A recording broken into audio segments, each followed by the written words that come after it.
पौधारोपण इनके विशिष्ट कार्य रहे हैं। शिक्षा के क्षेत्र में विभिन्न विद्यालयों में जाकर के अच्छे शिक्षकों, अच्छे विद्यार्थियों को सम्मानित करवाना इनका मुख्य उद्देश्य रहा है। इतना ही नहीं, रेवाड़ी में डीओ के पद पर आसीन रहते हुए रेवाड़ी जिले को परीक्षा परिणाम में राज्य सत्र में प्रथम व द्वितीय स्थान दिलाया तथा एनएमएमएस में भी उनका अभूतपूर्व योगदान रहा है। आज के हमारे विशिष्ट अतिथि श्री रामानंद जी आज किसी परिचय के मोहताज नहीं हैं। इनकी शिक्षा जगत में विश्व स्तर पर एक अलग से पहचान है। इनकी सादगी एवं समय पाबंदता इनके व्यक्तित्व के विशिष्ट गुण हैं। इन्हीं गुणों के कारण इन्हें 5 राष्ट्रीय पुरस्कार तथा 15 अंतरराष्ट्रीय पुरस्कारों से सम्मानित किया गया है, जिनमें से मैं कुछ एक का वर्णन आपके बीच करना चाहूंगा। International gold star millennium award Kathmandu से सर को मिला। Asia Pacific achievements award Tashkent से सर को मिला। Global education excellence award Bangkok से सर को मिला। Star of Asia award Kathmandu से सर को नवाजा गया। इंटरनेशनल एक्सीलेंस अवार्ड दुबई से सर को सम्मानित किया गया। Asia Pacific international award Mauritius से भी सर को सम्मानित किया गया। महात्मा गांधी सम्मान ब्रिटिश पार्लियामेंट के द्वारा इनको दिया गया और ऐसे कितने ही अनेकों पुरस्कार राष्ट्रीय और अंतर्राष्ट्रीय स्तर पर सर को मिले। ये इनकी सादगी के प्रतीक हैं। इन्होंने अपने मेहनत के बलबूते पर विद्यार्थियों में एक अलग से पहचान बनाई है और अभी भी अपने जीवन में जो योगदान बनता है उसके लिए वो सदैव तत्पर रहे हैं। सम्मानित अभिभावकगण, आज हम सब एक महत्वपूर्ण विषय के बारे में आप सभी को जागरूक करना चाहेंगे। आप सभी जानते हैं कि किसी देश की तरक्की और विकास केवल और केवल शिक्षा के माध्यम से ही की जा सकती है। देश का असली सोना अगर मिलता है तो वो शिक्षण संस्थाओं में होता है, ना कि किसी सुनार की दुकान में। ये सोना अपनी मल्टी डायमेंशनल जो प्रतिभा है, जो टैलेंट है, उसके आधार पर पूरे देश और दुनिया में अपना विशेष योगदान दे सकते हैं। आज का जो हमारा विषय है, उस विषय में आज हम नेशनल एजुकेशन पॉलिसी 2020 के बारे में बात करने के लिए एकत्रित हुए हैं और ये आने वाले हमारे जो विद्यार्थी हैं उनके लिए बहुत ही महत्वपूर्ण कॉन्सेप्ट है। इस महत्वपूर्ण कॉन्सेप्ट को हम आज क्लियर करने के लिए एकत्रित हुए हैं और उसके अंदर हमारे जो विशेषज्ञ हैं, चाहे वो हमारे डीओ साहब श्री धर्मवीर सिंह जी हों, हमारे डिप्टी डीओ श्री रामानंद जी हों, जो कि शिक्षा के क्षेत्र में अपनी पहचान के साथ साथ एक्सपर्ट भी हैं, अपने अपने विषय एक्सपर्ट भी हैं। तो इन्होंने पूरा अवलोकन के साथ आज आपके सामने आए हैं और आपके प्रश्नों का जवाब ये देंगे। उससे पहले मैं चाहूंगा कि कुछ एक महत्वपूर्ण बिंदुओं पर हम चर्चा कर लें, उसके बाद आपके प्रश्नों का उत्तर बड़े ही सुंदर तरीके से सर आपको देंगे। मैं बताना चाहता हूं कि आज एक लंबे समय के बाद, यानी 34 वर्षों के संघर्ष के बाद एक नई राष्ट्रीय शिक्षा नीति बनाई गई है। सर्वप्रथम 1968 में कोठारी आयोग ने एक शिक्षा नीति हमें दी और जो पिछली जो शिक्षा नीतियां रही हैं वो मुख्य रूप से शिक्षा तक पहुंच के मुद्दों पर थी। उसके बाद 1986 की राष्ट्रीय शिक्षा नीति आई। 19 92 में इसमें एक महत्वपूर्ण संशोधन किया गया और उसके बाद 2009 में एक बहुत ही महत्वपूर्ण संशोधन करके जिसको हम एक बड़ा कदम मानते हैं और वो था निःशुल्क एवं अनिवार्य शिक्षा अधिनियम 2009, यानी आरटीई के अंदर राइट टू एजुकेशन दिया गया, जिसके अंदर हमारे विद्यार्थियों को कंपलसरी और फ्री एजुकेशन के लिए बाध्य किया गया। ये एक विधेयक पास किया गया और उसके बहुत ही अच्छे प्रभाव आज निकल रहे हैं। इस नीति के आधार के सिद्धांत क्या हैं, मैं बताना चाहूंगा कि शैक्षणिक प्रणाली का उद्देश्य अच्छे इंसानों का विकास करना है, जो तर्कसंगत विचार और कार्य करने में सक्षम हो, जिसमें करुणा और सहानुभूति, साहस और लचीलापन, वैज्ञानिक चिंतन और रचनात्मक कल्पना शक्ति, नैतिक मूल्यों और आधार हो। इसका उद्देश्य ऐसे उत्पादक लोगों को तैयार करना है जो कि अपने संविधान द्वारा परिकल्पित समावेशी और बहुलतावादी समाज के निर्माण में बेहतर तरीके से योगदान कर सकें। एक अच्छी शैक्षणिक संस्था वह है जिसमें प्रत्येक छात्र का स्वागत किया जाता है, उसकी देखभाल की जाती है, जहां एक सुरक्षित और प्रेरणादायक शिक्षण वातावरण मौजूद होता है, जहां सभी छात्रों को सीखने के लिए विविध प्रकार के अनुभव उपलब्ध कराए जाते हैं, जहां सीखने के लिए अच्छे बुनियादी ढांचे और उपयुक्त संसाधन उपलब्ध हैं। ये सब हासिल करना प्रत्येक शिक्षा संस्थान का लक्ष्य होना चाहिए। तथापि आज भी विभिन्न संस्थानों के बीच और शिक्षा के हर स्तर पर परस्पर सहज जुड़ाव और समन्वय आवश्यक है। मूलभूत सिद्धांत जो बड़े स्तर पर शिक्षा प्रणाली के साथ व्यक्तिगत संस्थानों दोनों का मार्गदर्शन करेंगे, वो इस प्रकार से है। हर बच्चे की विशेष क्षमताओं की स्वीकृति हो, उसकी पहचान हो और उनके विकास हेतु प्रयास करना। शिक्षकों और अभिभावकों को इन क्षमताओं के प्रति संवेदनशील बनाना, जिसमें वे बच्चे की एकेडमिक और अन्य पोटेंशियल्स, अन्य जो क्षमताएं हैं, उनका वो सर्वांगीण विकास पर पूरा ध्यान दें। बुनियादी साक्षरता और संख्या ज्ञान को सर्वाधिक प्राथमिकता देना, जिसमें सभी बच्चों को कक्षा 3 तक साक्षरता और संख्या ज्ञान जैसे सीखने के मूलभूत कौशलों को हासिल कर सकें।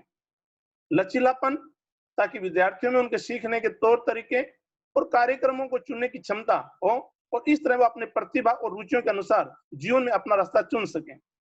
कला और विज्ञान के बीच, पाठ्यक्रम और पाठ्येतर गतिविधियों के बीच, व्यवसायिक और शैक्षणिक धाराओं आदि के बीच कोई स्पष्ट अलगाव न हो, जिससे ज्ञान क्षेत्रों के बीच हानिकारक ऊंच नीच और परस्पर दूरी एवं असंबद्धता को दूर किया जा सके।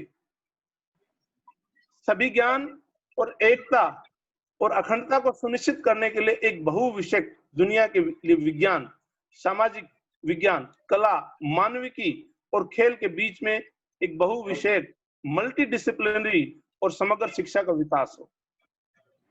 अवधारणात्मक समझ पर जोर हो। पिछले समय में हमने कहीं न कहीं क्रैमिंग को बढ़ावा दिया है, रटने की प्रवृत्ति पर जोर दिया है, जो केवल परीक्षाओं के लिए पढ़ाई थी। लेकिन आज की इस नीति के अंदर रचनात्मक और तार्किक सोच के साथ तार्किक निर्णय लेने और नवाचार को प्रोत्साहित करने के लिए इस पॉलिसी को बनाया गया है। नैतिकता, मानवीय और संवैधानिक मूल्य जैसे सहानुभूति, दूसरों के लिए सम्मान, स्वच्छता, शिष्टाचार, लोकतांत्रिक भावना, सेवा की भावना, सार्वजनिक संपत्ति के लिए सम्मान, वैज्ञानिक चिंतन, स्वतंत्रता, जिम्मेदारी, बहुलतावाद, समानता और न्याय, इस प्रकार के कॉन्सेप्ट इस नई शिक्षा नीति के अंदर डाले गए हैं। बहुभाषिकता, हम किसी एक भाषा पर आधारित न रहें, इसके लिए विशेष जोर दिया गया है कि अध्ययन और अध्यापन के कार्यों में भाषा की शक्ति को प्रोत्साहन किया जाए।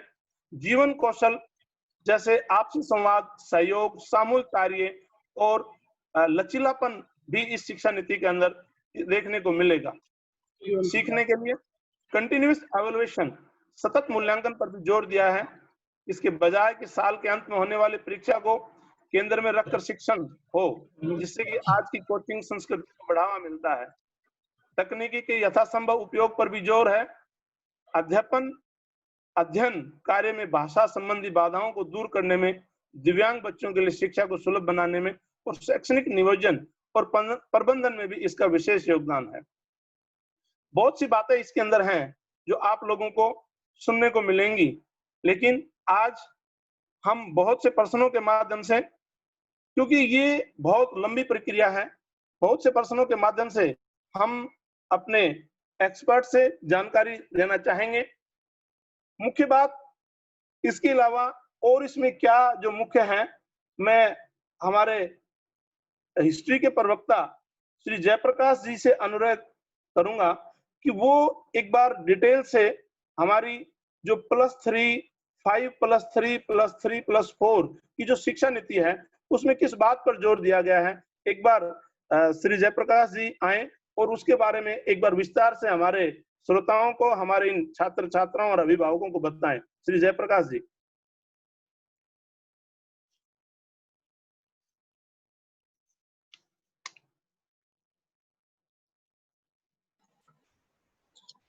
नमस्ते सभी को। नमस्ते सर। आज के हमारे इस कार्यक्रम के मुख्य अतिथि पूर्व जिला शिक्षा अधिकारी श्री धर्मवीर सिंह जी और आज के विशिष्ट अतिथि पूर्व डिप्टी डीओ श्री रामानंद जी, जो किसी परिचय के मोहताज नहीं है। वह हमारे बहुत से विद्वान अभिभावकगण व साथियों, प्यारे बच्चों, आज का ये कार्यक्रम एक विशेष कार्यक्रम है, इसलिए कि आज हम हमारे देश के भविष्य बच्चों पर बनाई गई नई शिक्षा नीति 2020 पर चर्चा के लिए यहाँ उपस्थित हैं। शिक्षा एक बहुत महत्वपूर्ण विषय है, इसे किसी भी स्थिति में, किसी भी हालात में नकारा नहीं जा सकता और व्यक्ति के सर्वांगीण विकास के लिए शिक्षा बहुत जरूरी है, क्योंकि व्यक्ति को शिक्षा ही दूसरों से अलग करती है। हमारा व्यवहार में जो परिवर्तन है वो शिक्षा लेकर आती है और परिवर्तन प्रकृति का नियम है। आप सभी जानते हैं और सभी ने देखा है कि HMT जो घड़ी थी उसका राज था, सभी लोग HMT को देखते थे, लेकिन आज HMT मार्केट में नहीं है। कारण यही है कि उन्होंने अपने आप को समय के साथ बदला नहीं, क्योंकि बदलाव जरूरी है। हमने ये देखा है कि एक समय था जो नोकिया पहली पसंद थी, मोबाइल का मतलब नोकिया, और आज नोकिया कंपटीशन से बाहर है। कारण यही है कि उन्होंने अपने आप को समय के साथ नहीं बदला। तो शिक्षा में भी वही चीजें हैं कि जो समय के अनुसार शिक्षा नीतियां बनी, उनको समय के अनुसार बदला जाना जरूरी है, ताकि भविष्य की जरूरतों, वर्तमान आवश्यकताओं को समय के साथ पूरा किया जा सके। और ये नहीं है कि आज की जो शिक्षा नीति है ये अंतिम है, हम अपने क्लाइमैक्स पर पहुंच गए हैं, ऐसा भी नहीं है। जब आगे आवश्यकताएं होंगी तो इसमें भी कुछ परिवर्तन किए जाते रहेंगे समय के साथ साथ। सत्यानंद जी ने बहुत सी बातें बड़े विस्तार से बता दी हैं, फिर भी मैं कोशिश करूंगा कि उसमें कुछ जोड़ा जाए। आज हम अपनी परंपराओं से दूर जा रहे हैं और एक ऐसी दौड़ में जिसका कोई अंत नहीं है, जिसका कोई लक्ष्य नहीं है, उस दौड़ में हम शामिल हो चुके हैं। इस शिक्षा नीति ने हमें फिर अपनी जड़ों से जोड़ने का एक लक्ष्य दिया है और ये कहा है कि हम फिर अपनी मातृभाषा में बच्चों को शिक्षा देने का प्रयास करें, क्योंकि आज का समय कंपटीशन का युग है। हमें अपनी परंपराओं को साथ लेकर दुनिया के साथ प्रतिस्पर्धा करनी है, अपनी संस्कृति को, संस्कारों को जिंदा रखना है। तो ये सब संभव नहीं है अपनी मूल चीजों से जुड़े बिना। दुनिया के बहुत से देश हैं, स्पेन, जर्मनी, ऑस्ट्रेलिया, जापान, जिन्होंने अपनी मातृभाषा को महत्व दिया है और दुनिया की अत्यंत आधुनिक विज्ञान और प्रौद्योगिकी को अपनी सरल भाषा में, अपनी क्षेत्रीय भाषा में अनुवाद करके बच्चों को उपलब्ध करवाया है। हम भी ऐसा कर सकते हैं, विज्ञान की स्टैंडर्ड बुक्स को अपनी क्षेत्रीय भाषाओं में प्रकाशित कर सकते हैं, बच्चों को उपलब्ध करवा सकते हैं और वो ज्ञान उनकी मातृभाषा में, जिसको वो आसानी से सीख सकते हैं, घर में सीख सकते हैं, उसको उपलब्ध करवाने के लिए लक्ष्य इस नई शिक्षा नीति 2020 में रखा गया है। बहुत से हमारे प्राचीन ग्रंथ, पांडुलिपियां जो संस्कृत भाषा में उपलब्ध हैं। सर हम जेपी सर, आप ये जो हमारी जो स्कूली शिक्षा है, जो पहले +2 की व्यवस्था थी और आज 3 से 18 वर्ष यानी 5+3+3+4 की व्यवस्था के बारे में एक बार बताएं। सर मैं उसी पे आ रहा हूँ, कि इस शिक्षा नीति में उन्हीं चीजों को परिवर्तित करके जो जो आज से 34 साल पहले की 1986 की जो नीति थी, जिसमें 10+2+3 का एक पैटर्न दिया गया था, उसको अब बदल के 5+3+3+4 का एक नया फार्मूला दे दिया गया है। 5 साल को जिसको हमने फंडामेंटल एजुकेशन बताया है, जो मूल शिक्षा है, जिसमें 3 साल प्री प्राइमरी क्लासेस होंगी और 2 पहली और दूसरी, जिसको फाउंडेशन नाम दिया गया है। दूसरा, इसके बाद जब बच्चा दूसरी क्लास पास करके अपनी फाउंडेशन पूरी कर लेगा तो ये माना जाएगा कि उसने मूल चीजें सीख ली, और उन मूल चीजों में क्या क्या चीजें शामिल होंगी ये मैं आपको एक बार बता देता हूं कि वो बच्चा अपनी कैपेसिटी डेवलप कर चुका होगा, सेंसिटिविटी सीख चुका होगा, वो बिहेवियर, कर्टसी, एथिक्स, पर्सनल और पब्लिक क्लीनलीनेस के बारे में जान चुका होगा उस लेवल तक, दूसरी कक्षा तक। उसके बाद वो दूसरे फेज में आएगा जिसको प्रिपरेटरी तैयारी का नाम दिया गया है। उसमें 3 क्लासें होंगी, 3rd, 4th और 5th। उसके बाद वो तीसरे फेज में आएगा जिसको मिडिल नाम दिया गया है। आज भी वो मिडिल है, मध्य है, लेकिन प्री, प्राइमरी और सेकेंडरी उनके बीच की कड़ी है मध्य, और इसको हम कमतर नहीं आंक सकते। इसका महत्व उन दोनों से बहुत ज्यादा है, क्योंकि इस फेज को अगले फेज से जोड़ने के लिए बच्चे को तैयार किया जाना है। इसमें 3 क्लासें हैं, 6th, 7th और 8th। इसके बाद बच्चे को अपना भविष्य निर्धारित करना होता है। जो स्ट्रीम अब वर्तमान व्यवस्था में 11वीं में बच्चे को साइंस, आर्ट्स या कॉमर्स को चुनना होता था, वो चीजें अब 9th में आ जाएंगी और वहां बच्चा फ्री है, बिना किसी स्ट्रीम में बंधे। वो अगली 4 क्लासें सीनियर की जो सेकेंडरी फेज होता था उसको खत्म कर दिया गया है। अब ये 4 क्लासेस सेकेंडरी फेज में आएंगी और इसको सेकेंडरी नाम दिया गया है। ततन जी। जी, थैंक यू सर। आपने जो है ना 5+3+3+4 के बारे में डिटेल से बताया। हमारे बीच राज सिंह जी लेक्चरर मैथमेटिक्स भी उपस्थित हैं। मैं उनसे चाहूंगा कि वो एक बार हमें ये बताएं कि जो हायर एजुकेशन है, हायर एजुकेशन में किस प्रकार के बदलाव इस शिक्षा नीति के अंदर किए गए देखने को मिलेंगे और उनसे हमारे समाज पर, हमारे बच्चों पर किस प्रकार का प्रभाव पड़ेगा। मैं श्री राज सिंह जी को आमंत्रित करना चाहूंगा कि वो हायर एजुकेशन के बारे में एक बार बताएं कि किस प्रकार की व्यवस्था इसके अंदर की गई है। श्री राज सिंह जी।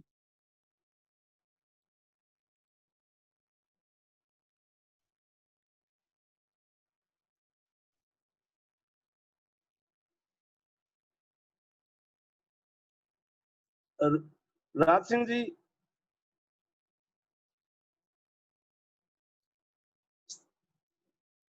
सतेंद्र सर। हाँ जी सर। एक बार राज सिंह जी को अनम्यूट कीजिएगा। हाँ जी, हाँ जी।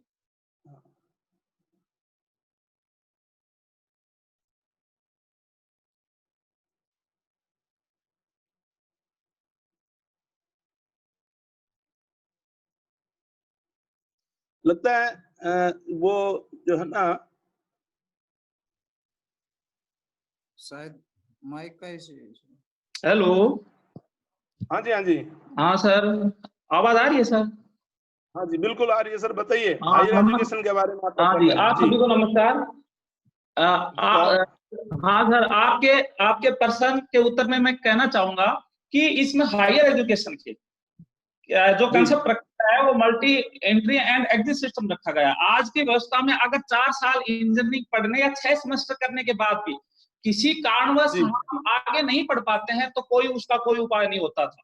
वो हमने +2 करने के बाद बीएससी करी है फर्स्ट साल या सेकंड साल किया है, बीए किया है या इंजीनियरिंग की 1-2 साल किया है तो वो बेकार चला जाता था। लेकिन MEES multi entry and exit system में 1 साल कर लेते हैं तो उसका वो 1 साल बेकार नहीं जाएगा। 1 साल के बाद आपको सर्टिफिकेट मिलेगी। आप 2 साल करते हैं तो 2 साल के बाद आपको डिप्लोमा मिलेगा। 3 और 4 साल के बाद आपको डिग्री मिल पाएगी। स्टूडेंट्स के हित में मैं समझता हूँ एक बहुत बड़ा फैसला है। स्कूलों को लेकर भी बदलाव किए गए हैं। आमतौर पर 6 से 9 वर्ष के बच्चे 1 से 3 क्लास में होते हैं, उनके लिए नेशनल मिशन शुरू किया गया है ताकि बच्चे बुनियादी साक्षरता और न्यूमरेसी को समझ सके। और इसके लिए जैसा कि हमारे जयप्रकाश जी ने भी बताया था 5+3+3+4 लागू किया गया है। इसके तहत 3 से 6 साल का बच्चा एक ही तरीके से पढ़ेगा ताकि उसका बेस बन सके। इसके बाद 6 से 8 कक्षा के जो बच्चे हैं उसमें सब्जेक्ट का इंट्रोडक्शन होगा। जो लोग रिसर्च में जाना चाहेंगे उनके लिए क्या है कि 4 ईयर का, जो मैंने बताया 3 से 4 साल का जो डिग्री मिलेगा, उसके बाद 1 साल का एमए होगा। एमए करने के बाद वो रिसर्च की तरफ चला जाएगा। और रिसर्च, इसमें सबसे बड़ा फैसला ये किया गया है कि एमफिल को खत्म कर दिया गया है। डिग्री प्रोग्राम जो आपके यहाँ 4 साल का रखा गया है, लोग नौकरी में जाना चाहते हैं वो 3 साल की डिग्री प्रोग्राम कर पाएंगे। सतम जी। जी, थैंक यू सर, आपने जो है ना विस्तार से इसके बारे में बताया। मैं आज के हमारे जो विशिष्ट अतिथि हैं श्री रामानंद जी को आमंत्रित करना चाहूंगा। पहले तो मैं चाहूंगा कि वो अपने बच्चों को संदेश देंगे और उसके बाद हम उनसे संबंधित प्रश्न पूछेंगे। जो प्रश्न बच्चों ने हमें भेजे हैं कि ये प्रश्न हमारा है, मैं बाय नेम वो प्रश्न सर के साथ रखूंगा। पहले मैं सर का आमंत्रित करता हूं कि वो बच्चों को इस शिक्षा नीति के बारे में संदेश दें और बच्चों को शुभ आशीर्वाद दें। श्री रामानंद जी, उप जिला शिक्षा अधिकारी और इंटरनेशनल अवार्डी।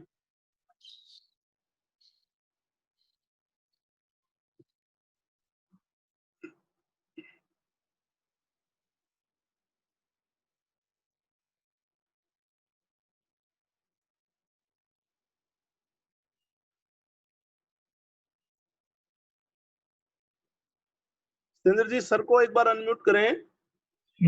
आवाज आ रही है? हाँ जी सर, बिल्कुल। स्वागत है सर आपका। हाँ, सुप्रभात जी आप सभी को। जैसा सतन जी ने विस्तार पूर्वक पृष्ठभूमि में नई शिक्षा नीति के बारे में काफी कुछ बताया, तो मैं ये बताना चाहूँगा कि सबसे पहले जो शिक्षा नीति लागू की गई वो 1968 में तत्कालीन प्रधानमंत्री श्रीमती इंदिरा गांधी द्वारा की गई।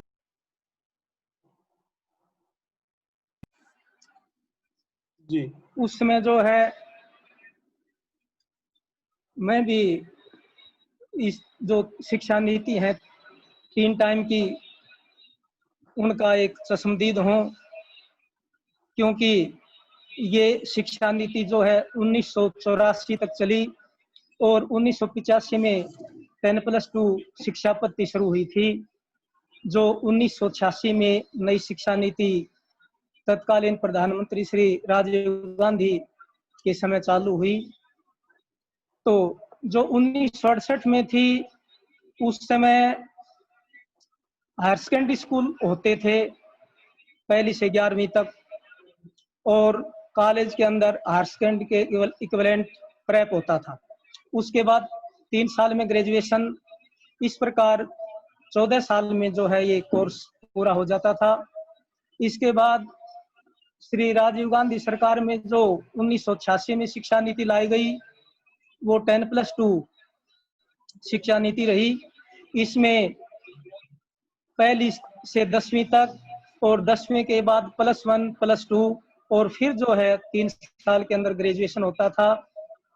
फिर 1992 में 6 साल के बाद कुछ अमेंडमेंट किए गए नरसिम्हा राव सरकार में, और उसके बाद जो है 34 साल बाद ये 2020 में जो है नई शिक्षा नीति लागू की गई है, जो हमारे विशेषज्ञ पहले भी आपको बता चुके हैं कि इसमें जो है 5+3+3+4 जो है फार्मूला लागू किया गया है, जिसमें प्री प्राइमरी जो है 3 साल से ही बच्चे के लिए शुरुआत कर दी जाती है, क्योंकि एक शोध के अनुसार जो है ये देखा गया है कि 6 साल तक जो है बच्चे का जो 85% जो उसका दिमाग है वो विकसित हो जाता है और उसको सीखने की बड़ी उत्सुकता रहती है।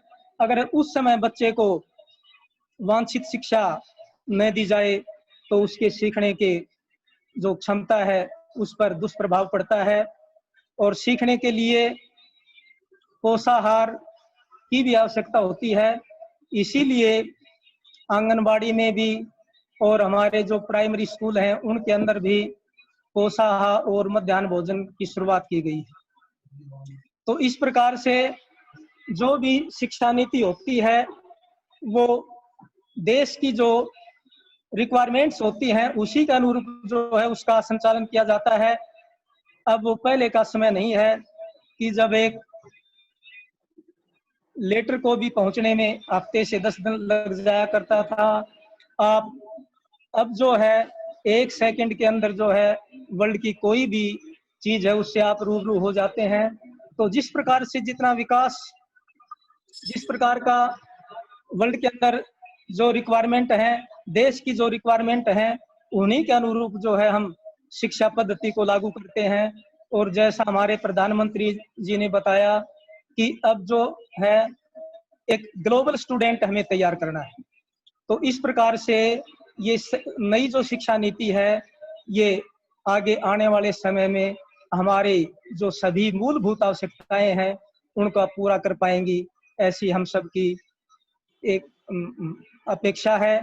और क्योंकि विशेष बात इस शिक्षा नीति की ये रही है कि हमें कहीं भी इस शिक्षा नीति के बारे में कोई विरोध के स्वर देखने को नहीं मिले, तो सभी के लिए निसंदेह ये एक स्वीकार करने वाली शिक्षा नीति है। और इसके लिए हमारे जो भी विशेषज्ञ इसमें जो इन्वॉल्व रहे हैं, हम उन सब का शुक्रिया अदा करना चाहेंगे। थैंक यू सर, आपने जो है ना डिटेल से इसके बारे में बताया। और सबसे महत्वपूर्ण बात सर ने हमें बताई कि हम आमतौर से इस बात की गलती कर देते हैं कि बच्चा छोटा है, अभी इसके ऊपर ज्यादा बर्डन देने की आवश्यकता नहीं है, छोटे से बच्चे को विद्यालय के अंदर भेज दिया जाता है, कब इसका बचपन खिलेगा, कब ये बच्चा जो है ना सही प्रकार से अंकुरित हो पाएगा, इस प्रकार के विचार हमारे अभिभावकों में आ जाते हैं। लेकिन आपने अभी सुना और आप पढ़ेंगे भी, किताबों में भी देखेंगे, और आप इसके बारे में शायद पहले से भी जानते होंगे कि 6 साल तक हमारा जो माइंड है वो 85% तक डेवलप हो जाता है। 85% उसके अंदर विकास हो जाता है और बच्चे की सीखने की क्षमता अत्यधिक हो जाती है। इस नई शिक्षा नीति के अंदर बच्चे को play by method, activity based learning के ऊपर विशेष जोर दिया गया है, जिसके कारण छोटे बच्चे को आंगनबाड़ी के माध्यम से शुरुआत में किया जाएगा, जो कि विदाउट बैग होंगी, और केवल उन बच्चों को एक्टिविटी बेस्ड लर्निंग के माध्यम से सिखाया जाएगा। मैं सर से पहला ही प्रश्न करना चाहूंगा। ये प्रश्न हमारे एक बहुत ही होनहार विद्यार्थी ने पूछा है और उन्होंने कहा है कि सर, मैं बताना चाहूंगा कि सर ने न केवल बच्चों को पढ़ाया बल्कि उनको भी ट्रेनिंग दी है जो बच्चों को पढ़ाते हैं। डाइट में रह करके सर ने जेबीटी इंटर्नशिप के माध्यम से, जेबीटी के जो स्टूडेंट रहे हैं उनको बहुत बारीकी से पढ़ाया है। और जेबीटी को पढ़ाने का मतलब यह है कि शुरुआती शिक्षा को प्रभावी तरीके से अमल में लाने के लिए शिक्षण का कार्य करना वो बहुत प्रभावी होता है। बच्चे की शुरुआत में नींव अच्छी भर दी जाए। तो मेरा प्रश्न सर आपसे यह है कि आपने बहुत से जेबीटी स्टूडेंट्स को तैयार किया है, तो नई शिक्षा प्रणाली में सर्वाधिक बल 3+ early childhood care and education पर दिया गया है। इससे बच्चे का बचपन पर क्या प्रभाव पड़ेगा, आपका क्या मानना है? श्री रामानंद जी।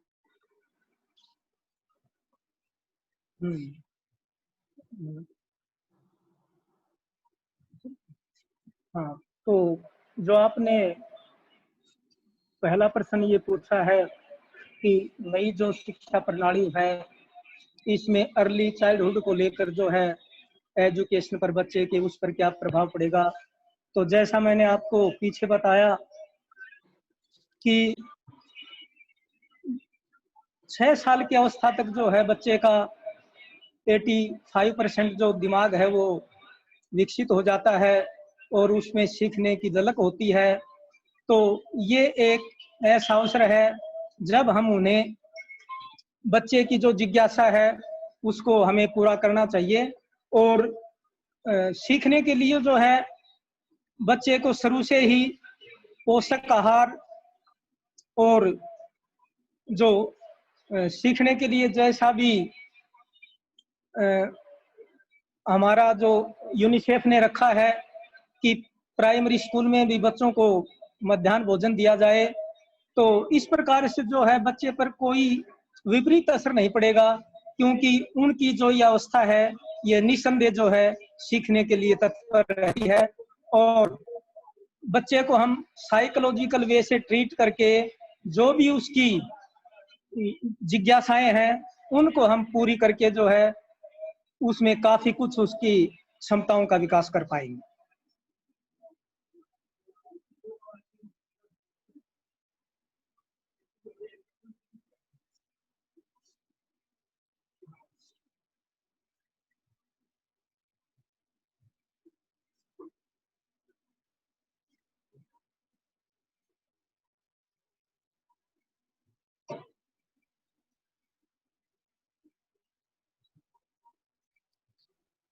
हेलो।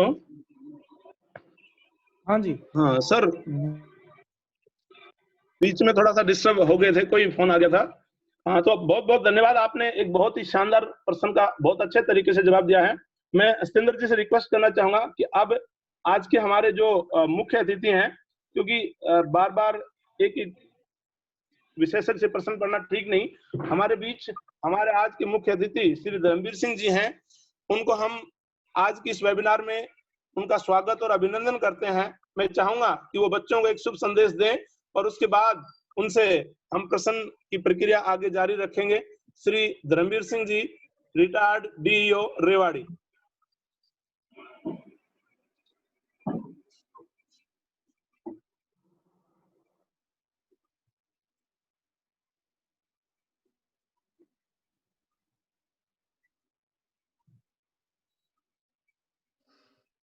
चंद्र सर, एक बार सर को अनम्यूट करके और सर को आमंत्रित करें।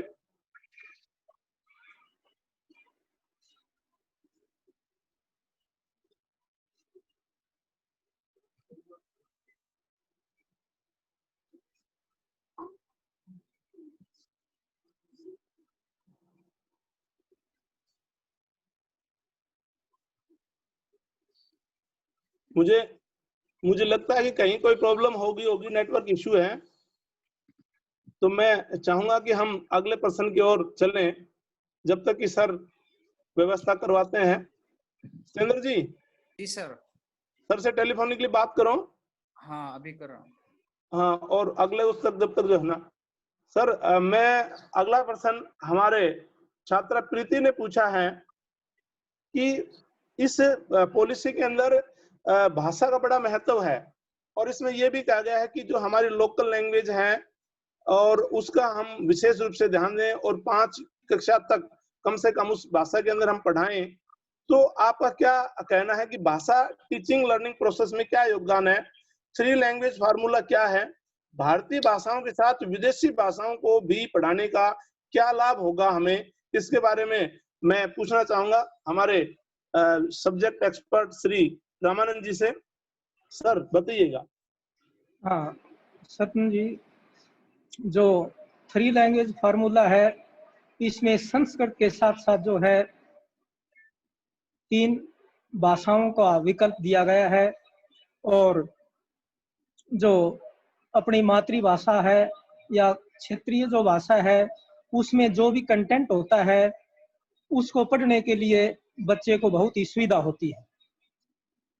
जैसा कि जी 5वीं तक प्रावधान रखा गया है कि मातृभाषा में बच्चे को पढ़ाई करवाई जाए, तो इससे उसका जो लर्निंग प्रोसेस होगा वो और भी तीव्र रहेगा, क्योंकि वो अपने डे टू डे उसमें देखता है, वो मातृभाषा में या उसकी जो क्षेत्रीय भाषा होगी उसमें हर चीज को अच्छी तरह से समझ पाएगा। और ऐसा विचार रखा गया है इस नई शिक्षा नीति में कि इंजीनियरिंग और मेडिकल की पढ़ाई जो है वो भी भारतीय भाषा में जो है करवाई जाए। आप देखते हैं कि जो विश्व के जो बड़े बड़े देश हैं वो अपनी भाषा के अंदर ही जो है शोध करते हैं, रिसर्च करते हैं और इस प्रकार से जो है हर क्षेत्र में जो है काफी आगे बढ़े हुए हैं। तो इस प्रकार से जो है संस्कृत भाषा के साथ साथ एक त्रिभाषा फार्मूला विकल्प के रूप में रहेगा जो बच्चा अपनी चॉइस से जो है इसमें ले सके। जी जी सर, थैंक यू सर। अगला प्रश्न है मेरे पास और मैं आमंत्रित करना चाहूंगा जयप्रकाश जी को।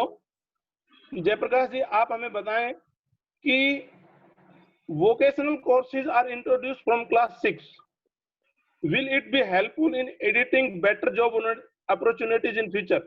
यानी हमारे पास जो व्यवसायिक कोर्स हैं वो इस शिक्षा नीति के अंदर छठी क्लास से लेने के लिए हमें ओपन कर दिया गया है कि आप छठी क्लास से अपनी व्यवसायिक शिक्षा पर जोर दें। तो क्या लगता है कि क्या ये भविष्य में जॉब अपॉर्चुनिटी, जो जॉब के जो अवसर हैं वो क्या रहेंगे? आपका क्या कहना है श्री जयप्रकाश जी?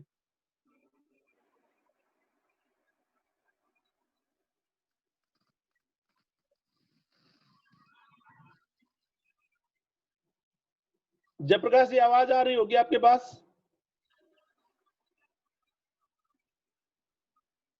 हेलो। हाँ, आवाज आ रही है सर। जी जी सर। हाँ सर, हमारी जो पुरानी शिक्षा नीति थी उसमें भी एक व्यवस्था थी, SUPW के क्लास लगती थी जिसमें हम बच्चों को सोशल यूजफुल प्रोडक्टिव वर्क सिखाया करते थे। और उसी क्रम को आगे बढ़ाते हुए अब बच्चों में वर्किंग डिग्निटी, काम के प्रति सम्मान हो, ये बताने के लिए बच्चों को वोकेशनल कोर्स की तरफ ले जाया जा रहा है, ताकि वो बच्चे एक कोरा बुकिश नॉलेज लेकर ना निकले। वो बच्चे कुछ जैसे जो दुनिया के विकसित देश हैं, जर्मनी है, जापान है, स्वीडन है, वहां पे बच्चों को कक्षा के काम के साथ साथ जो उनका फॉर्मल करिकुलम है उसके साथ साथ वोकेशनल कोर्सेज सिखाए जाते हैं, और वो बच्चे किसी भी स्तर पे बेरोजगार नहीं होते, चाहे वो सेल्फ एम्प्लॉयमेंट की तरफ जाएं, चाहे वो कॉर्पोरेट एम्प्लॉयमेंट की तरफ जाएं, और वो बच्चे ट्रेंड होकर निकलते हैं। जिस तरह हम जो कोर्स ITI में एक फॉर्मल एजुकेशन के बाद करवाए जाते हैं, यही कोर्स पैरेलल फॉर्मल एजुकेशन के साथ करवाए जा सकते हैं। यही कंसेप्ट लेकर इस नई शिक्षा नीति में ये चीजें जोड़ी गई है, ताकि बच्चे काम के प्रति सम्मान करें और उनमें काम से दूर भागने की, मेहनत करने की प्रवृत्ति जो है वो विकसित की जा सके। सतन जी।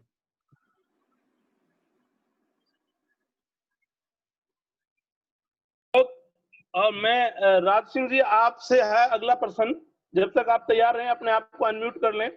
राज सिंह जी, मेरा प्रश्न है, हमारी छात्रा सपना मित्तल ने ये प्रश्न हमारे से पूछा है कि by 2030 the minimum degree qualification for teaching will be 4 year integrated B.Ed degree.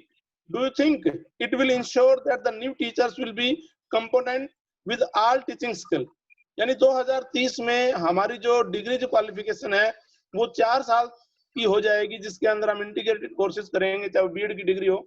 तो आपका क्या मानना है कि हमारे जो टीचर्स हैं वो अपने आप में बहुत ज्यादा सक्षम और नई कौशलता के साथ बच्चों को पढ़ा पाएंगे? क्या कहना आपका, बताइए।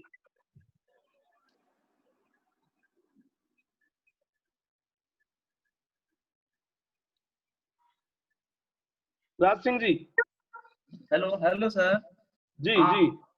हाँ जी सर।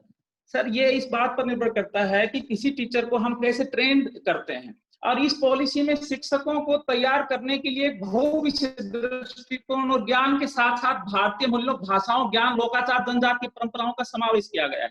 मैं यह बताना चाहूंगा कि 2012 में उच्चतम न्यायालय ने अध्यापकों की शिक्षा पर देश भर में आयोग का गठन किया था, और इस आयोग ने पाया था कि देश भर में 10,000 से अधिक TEI, टीचर एजुकेशन इंस्टीट्यूट है, लेकिन अध्यापक शिक्षा के प्रति लेश मात्र भी गंभीर नहीं है, बल्कि ऊंचे ऊंचे दामों में डिग्रियां बेच रहे हैं। हम कॉमनली अपने सराउंडिंग ये देख भी पा रहे हैं। और ये इंटीग्रेटेड कोर्सेज हैं, ये तभी सफल होते हैं जब हमारे पास एक बढ़िया मैकेनिज्म होता है, हमारे पास एक बढ़िया टीचिंग और टीचर्स होते हैं, तभी हम इसको सफल कर पाने में सक्षम होते हैं। Sir, thank you sir. मेरा अगला क्वेश्चन श्री रामानंद जी से है, और मैं उनसे पूछना चाहूंगा, सर, न्यू एजुकेशन पॉलिसी में स्कूल कॉम्प्लेक्सेस और रेशनलाइजेशन ऑफ स्कूल्स को अपनाया गया है ताकि विभिन्न संसाधनों को साझा किया जा सके। इसे कैसा देखा जाए, किस प्रकार से हम इसको देख सकते हैं कि रेशनलाइजेशन से क्या होना है, स्कूल कॉम्प्लेक्सेस किस प्रकार से हमारे लिए कार्य कर पाएंगे? इसमें यह है कि जो नई शिक्षा नीति है उसको लागू करने और शिक्षा के स्वरूप को बदलने के लिए लाखों की संख्या में जो है शिक्षकों की जरूरत होगी। सुधारों का जो क्रियान्वयन है वो होना बाकी है। ये राज्य सरकार और केंद्र सरकार के सहयोग से जो है लागू हो जाएगा, ऐसा हमारी जो है अपेक्षा। ठीक है सर, मेरा अगला प्रश्न है श्री जयप्रकाश जी से, और वो अगले प्रश्न के लिए तैयार रहें क्योंकि समय का भी ध्यान रखें। मेरा प्रश्न है श्री जयप्रकाश जी से। जयप्रकाश जी, अभी तक हमारा जो मंत्रालय था वो MHRD के अंतर्गत था और हम MHRD के तहत आते थे, लेकिन अब संयुक्त रूप से विभिन्न मंत्रालयों विभागों जैसे HRD, women and child development, health and family welfare and tribal affairs को विषय बन गया है। ऐसा क्यों, और इससे हमें क्या फायदा होने वाला है?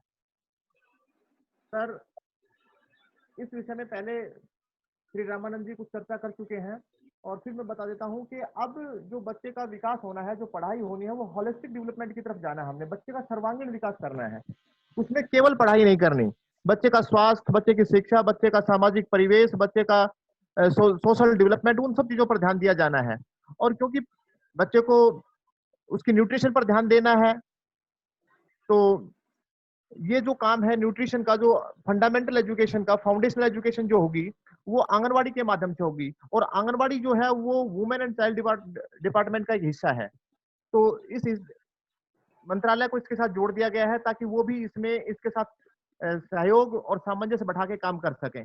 दूसरा, इसमें health and family welfare department को जोड़ दिया गया है ताकि बच्चों में किसी तरह की मेल न्यूट्रिशन ना हो, कोई डिसऑर्डर ना हो, और उनका एक नियमित अंतराल के बाद स्वास्थ्य चेकअप होता रहे, और वो विभाग भी शिक्षा के साथ एक कोऑर्डिनेशन बना के काम कर सके। तीसरा, इसमें ट्राइबल अफेयर्स को जोड़ा गया है, और ट्राइबल अफेयर्स को इसलिए जोड़ा गया है क्योंकि बच्चे तो ट्राइबल्स में भी होते हैं, जंगलों में रहते हैं, जनजातियों के जो बच्चे हैं, उनको वहां पे पढ़ाना, एक औपचारिक शिक्षा देना बहुत एक चैलेंजिंग काम है। तो ट्राइबल अफेयर्स का सहयोग लेकर उनकी परंपराओं, उनकी आवश्यकताओं को समझकर वहां तक शिक्षा पहुंचाई जा सके। तो जो हमारा सर्वांगीण शिक्षा का, सार्वभौमिक शिक्षा का जो लक्ष्य है, उसको प्राप्त किया जा सके। अकेला डिपार्टमेंट, अकेली सरकार और अकेला कोई एक विभाग इस लक्ष्य को प्राप्त करने में असमर्थ है।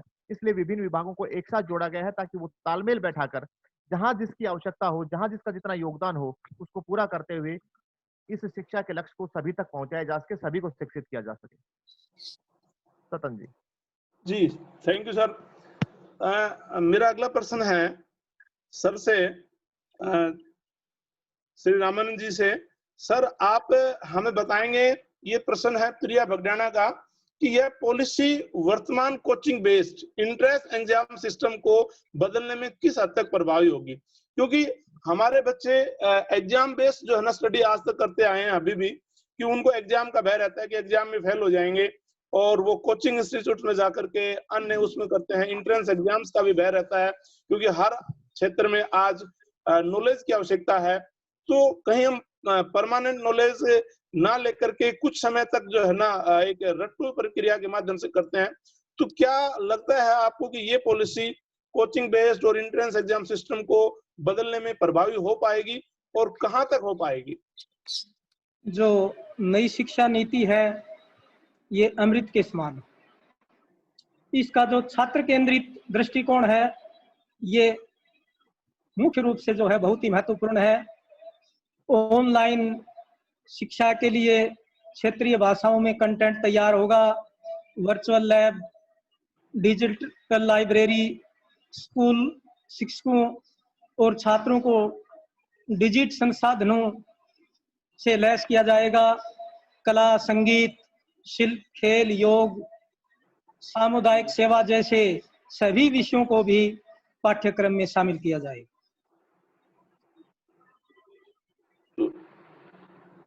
जी जी सर, मतलब हम ये कह सकते हैं कि आने वाली ये जो नीति है इसके अंदर हम बच्चे को नॉलेज ज्यादा दे पाएंगे, और जो रटने की जो प्रक्रिया थी या कोचिंग बेस्ड जो एजुकेशन है उसको बढ़ावा नहीं मिलने वाला।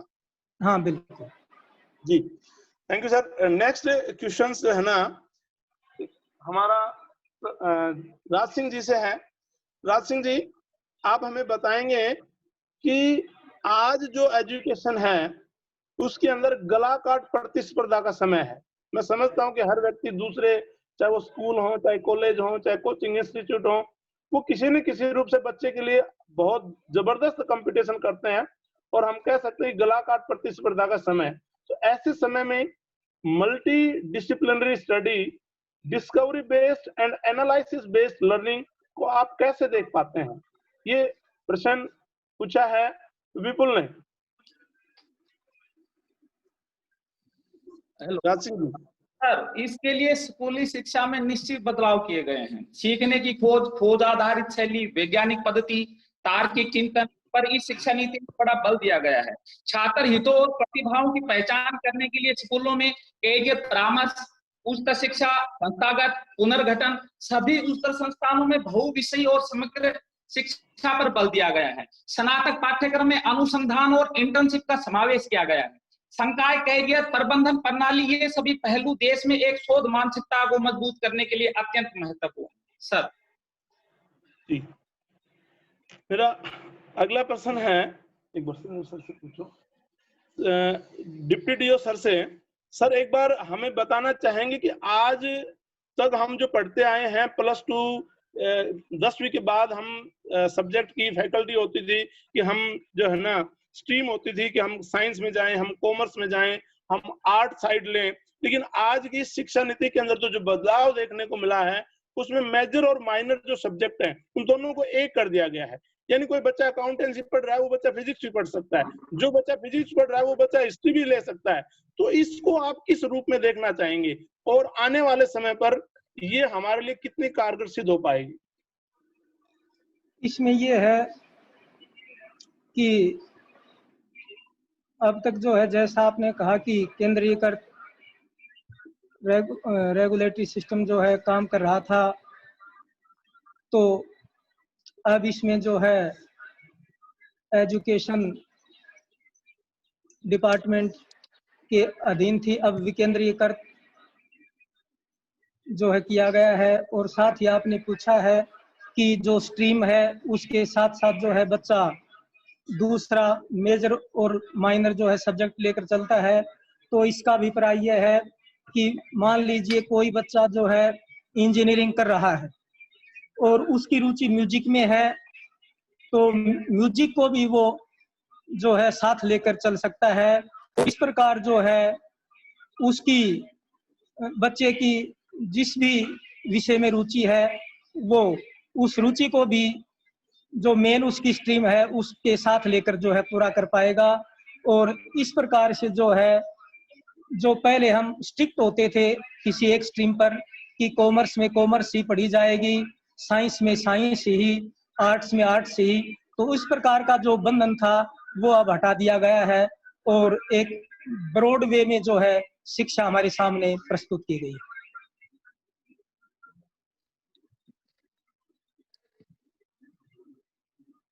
Thank you sir. आपने बहुत ही विस्तार से इस प्रश्न को हमारे विद्यार्थियों के लिए बताया, क्योंकि ये प्रश्न जो है ना आने वाले समय में बच्चों के लिए बहुत ही महत्वपूर्ण है।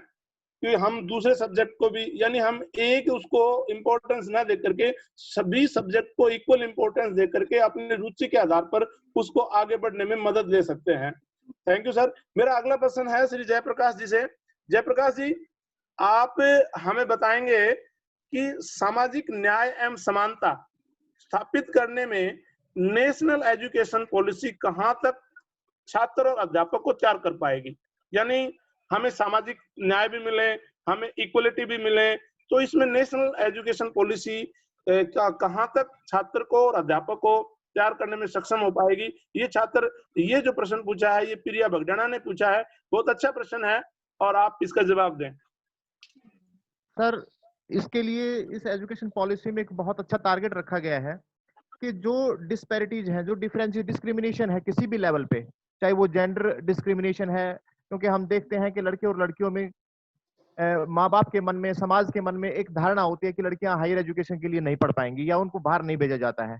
इसी तरह सोशल डिस्क्रिमिनेशन है SC ST को लेकर या जनरल को लेकर या BCs को लेकर, तो उसको खत्म करने के लिए पहले भी होता रहा है कि जो स्पेशल रिक्वायरमेंट के जो बच्चे हैं, जो वीकर सेक्शन के जो बच्चे हैं, उनको स्कॉलरशिप देके कहीं ना कहीं सामाजिक एकता, एक रूपता लाने का प्रयास किया जाता रहा है।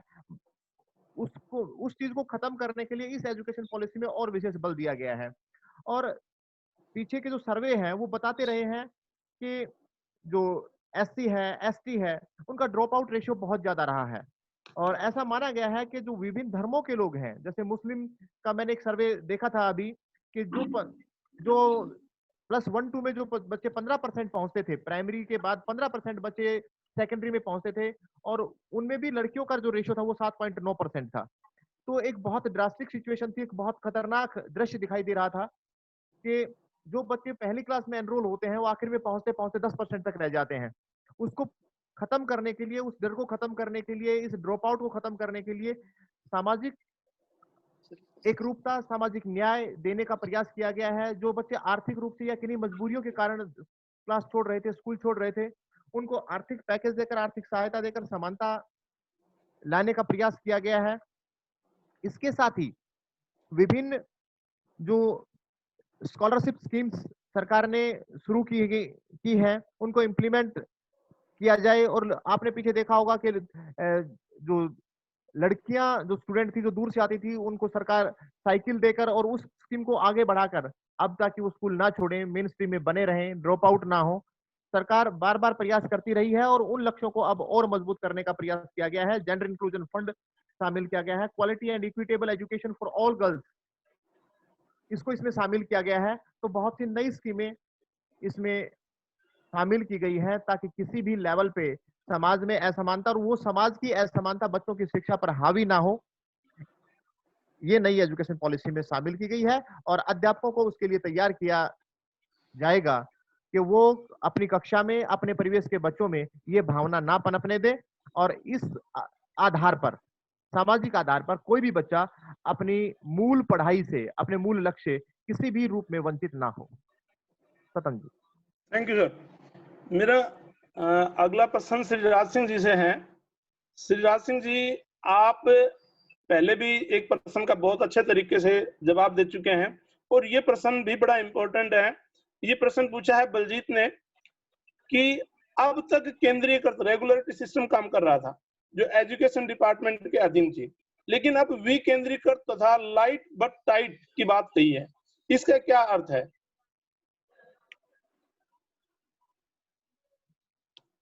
राज सिंह जी।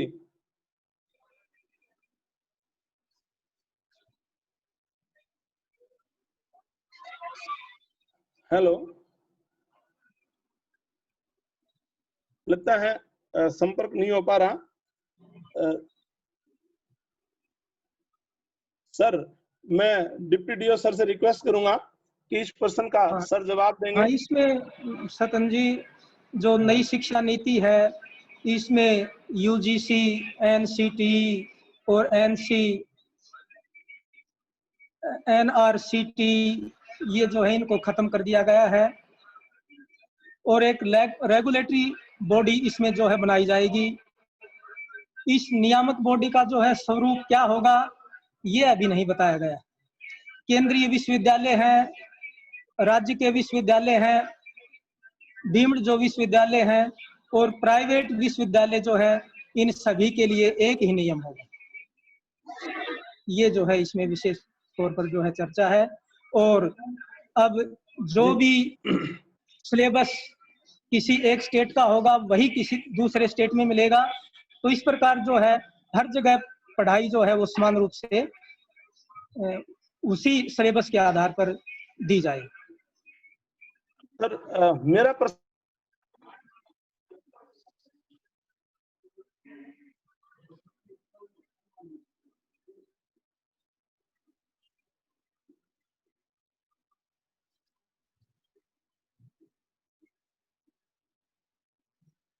आपसे एक और भी है कि शिक्षा नीति के अंदर, हेलो, हाँ सर। हाँ,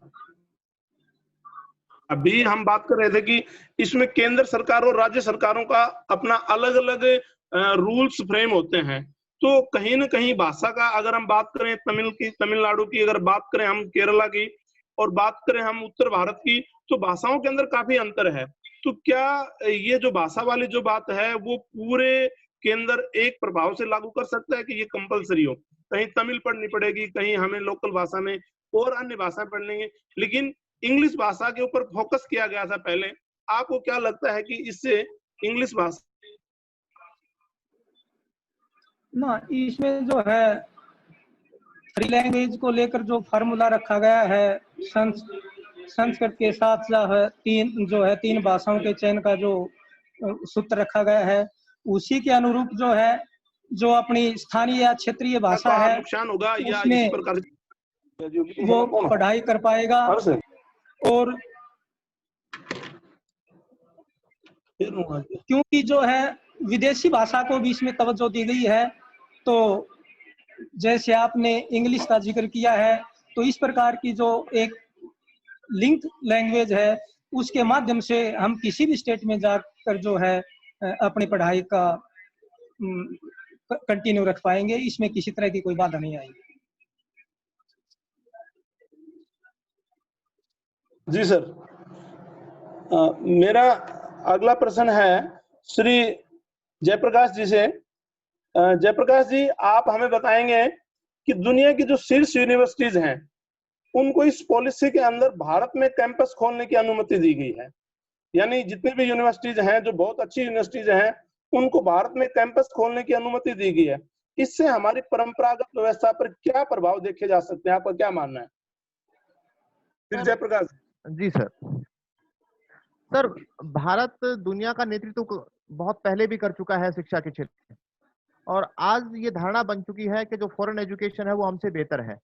और हमारी जो उन देशों की जो अर्थव्यवस्था है जहाँ बहुत अच्छे इंस्टीट्यूशन है, उनकी अर्थव्यवस्था में शिक्षा से जो आने वाला रिवेन्यू है एक बहुत बड़ा हिस्सा है।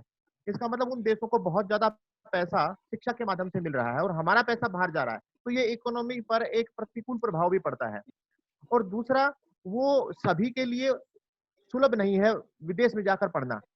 तो उस चीज को पूरा करने के लिए नई शिक्षा नीति में ये व्यवस्था की गई है कि दुनिया की जो लीडिंग यूनिवर्सिटीज हैं, जो टॉप यूनिवर्सिटीज हैं, उनके कैंपस भारत में खोले जाएं और उन यूनिवर्सिटीज को भारत की यूनिवर्सिटीज से एक कोलैबोरेशन हो। वो उनमें जो फैसिलिटीज हैं, उनका जो सिस्टम है, वो हम अडॉप्ट करें और हमारे बच्चों को भारत में रहते हुए अपने कैंपस में विदेशी जो यूनिवर्सिटीज हैं उनका जो सिस्टम है वो सीखने का मौका मिले।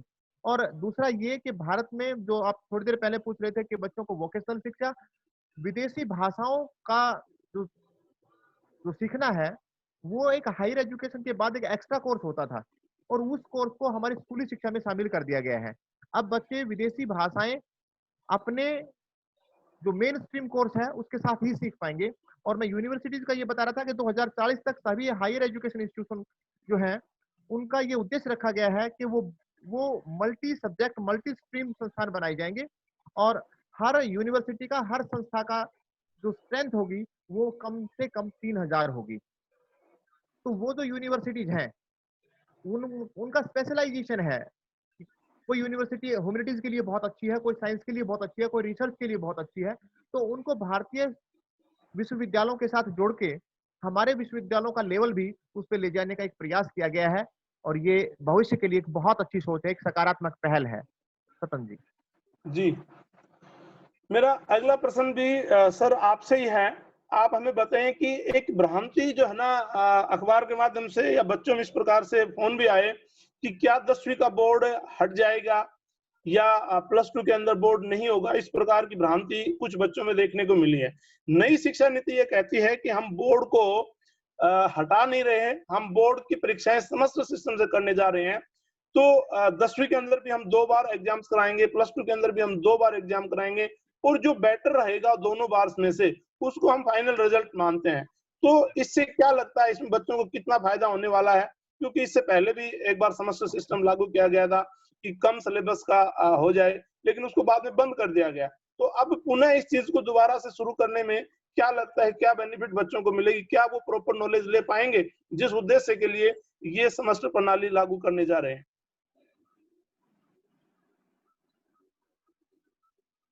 जी सर, समस्त जो शिक्षण जो परीक्षा का जो सिस्टम है वो बहुत प्रभावी है, और नई शिक्षा पद्धति में परीक्षा का जो भय था, जो आप थोड़ी देर पहले जिक्र कर रहे थे कि जो थ्रोट कट कंपटीशन था, जो एंट्रेंस बेस्ड एग्जाम था, उस पैटर्न को पूरी तरह से एलिमिनेट करने का प्रयास किया गया है, क्योंकि हम एक परीक्षा से बच्चे के का पूरा मूल्यांकन नहीं कर सकते।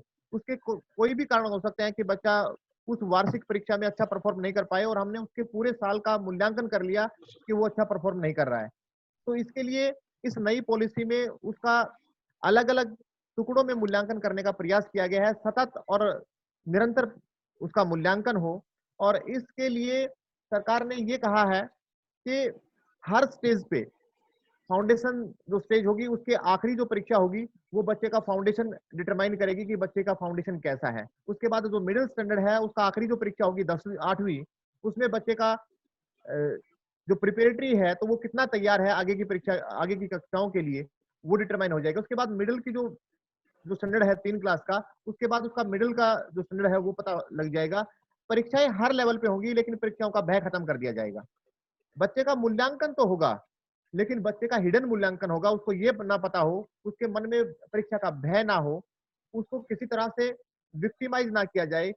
तो इन सब चीजों को खत्म करते हुए बच्चे के मन पर किसी तरह का मानसिक दबाव ना हो, उसको भय से मुक्त परीक्षा शिक्षा दी जाए, खेल खेल में शिक्षा दी जाए, खेल खेल में उसका मूल्यांकन किया जाए, उसकी हर एक्टिविटी को रीड किया जाए। ये सब प्रयास नई शिक्षा नीति में किए गए हैं। और नई शिक्षा नीति में ये नहीं है कि किसी चीज को कम किया गया है या किसी को बढ़ाया गया है।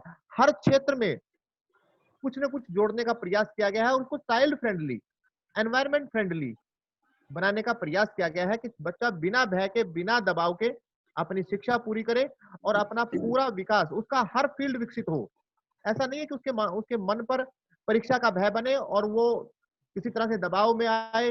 जैसा कि हम आज देख रहे हैं, पिछले दिनों जो परीक्षा का परिणाम आया था तो हमने ये देखा था कि कुछ बच्चों ने सुसाइड कर लिया। वो उसका मानसिक प्रेशर था, साइकोलॉजिक प्रेशर था, जिसके कारण वो बच्चा अपना मूल्यांकन खुद नहीं कर पाया कि तेरी कैपेसिटी कितनी है। और तो नई शिक्षा नीति में इन चीजों को हटाने का प्रयास किया गया है, इनको दुरुस्त करने का प्रयास किया गया है। सतन जी, थैंक यू सर। मेरा अगला प्रश्न जो है ना, छात्र मोहित ने पूछा है और ये प्रश्न मैं हमारे डिप्टी डीओ सर से करना चाहूंगा।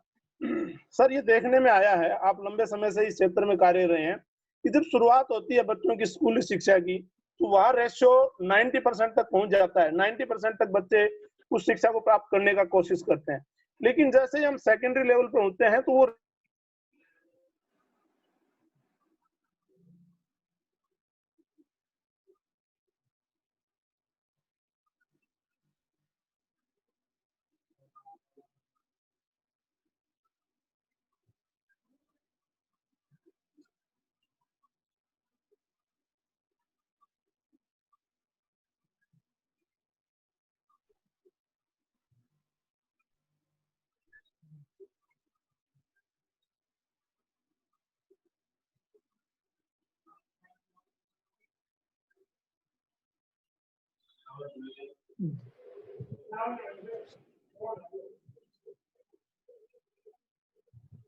जी डिस्टर्ब हो गए। मैं कहना चाह रहा था कि जब हम इसको हायर एजुकेशन पे जाते हैं तो ये 26.3 तक पहुंच जाता है। तो मेरा मानना है सर, इस शिक्षा नीति के अंदर इसको 100% लेने का प्रयास किया गया 2040 तक। आपका क्या मानना है कि क्या ये फिजिबल है? क्या हम इस टारगेट को अचीव कर पाएंगे? क्या हायर एजुकेशन में हमारे बच्चे इसी प्रकार से आगे बढ़ते चले जाएंगे? जी सर।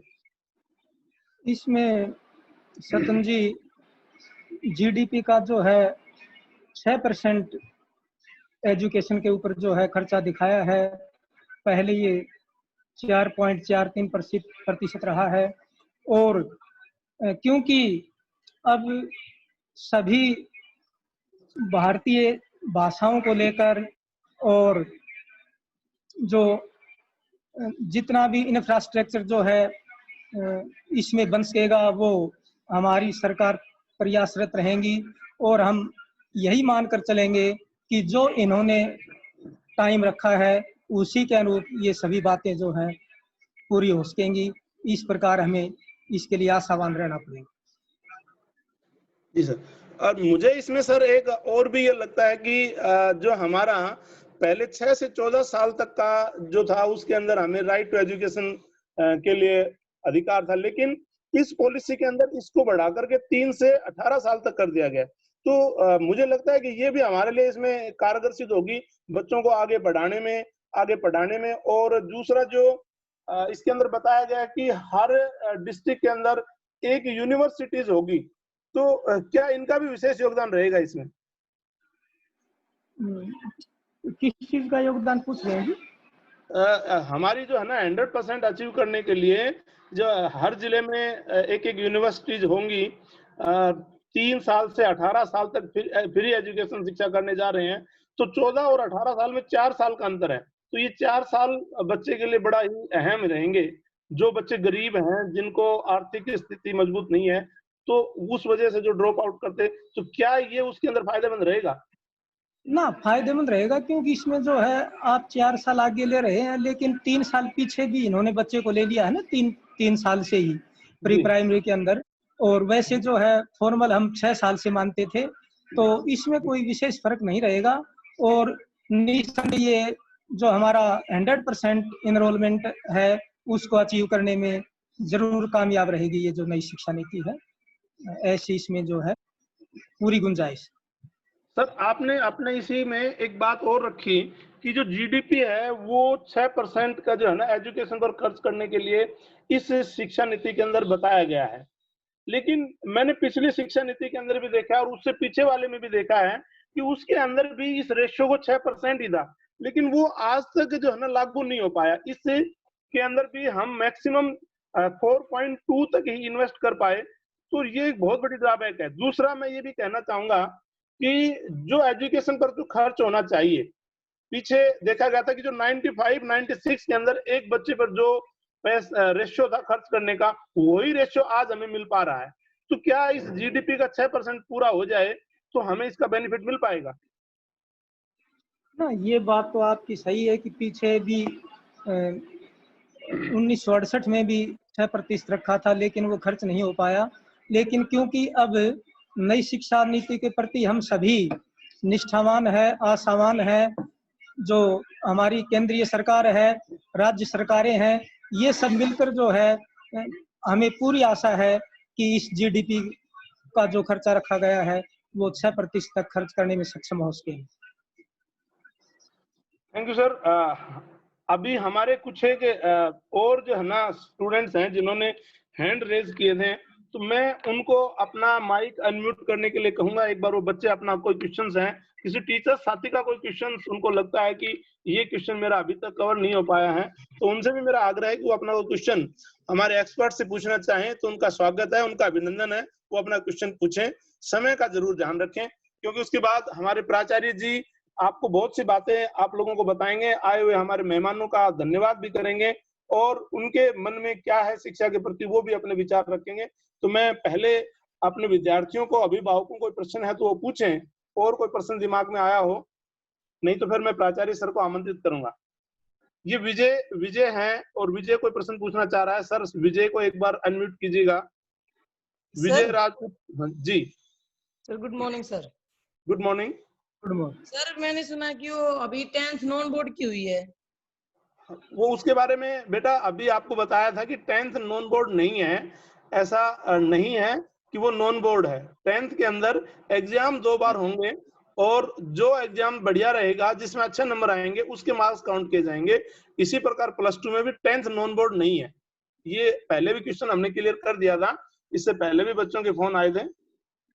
10th नॉन बोर्ड नहीं होगी और अभी 2022-23 तक, मुझे नहीं लगता कि 2023 तक ये शिक्षा नीति इम्प्लीमेंट हो पाएगी। अभी इसके अंदर और भी जो भी सुझाव हैं आएंगे, उनके ऊपर करके इसके बिल जो है ना अमेंडमेंट करे जाएंगे और बिल भी पारित करे जाएंगे लोकसभा के अंदर, तो उसमें समय लगेगा और 2023 तक ये इम्प्लीमेंट होने की संभावना है, जैसे कि हमारे विशेषज्ञ बता रहे हैं।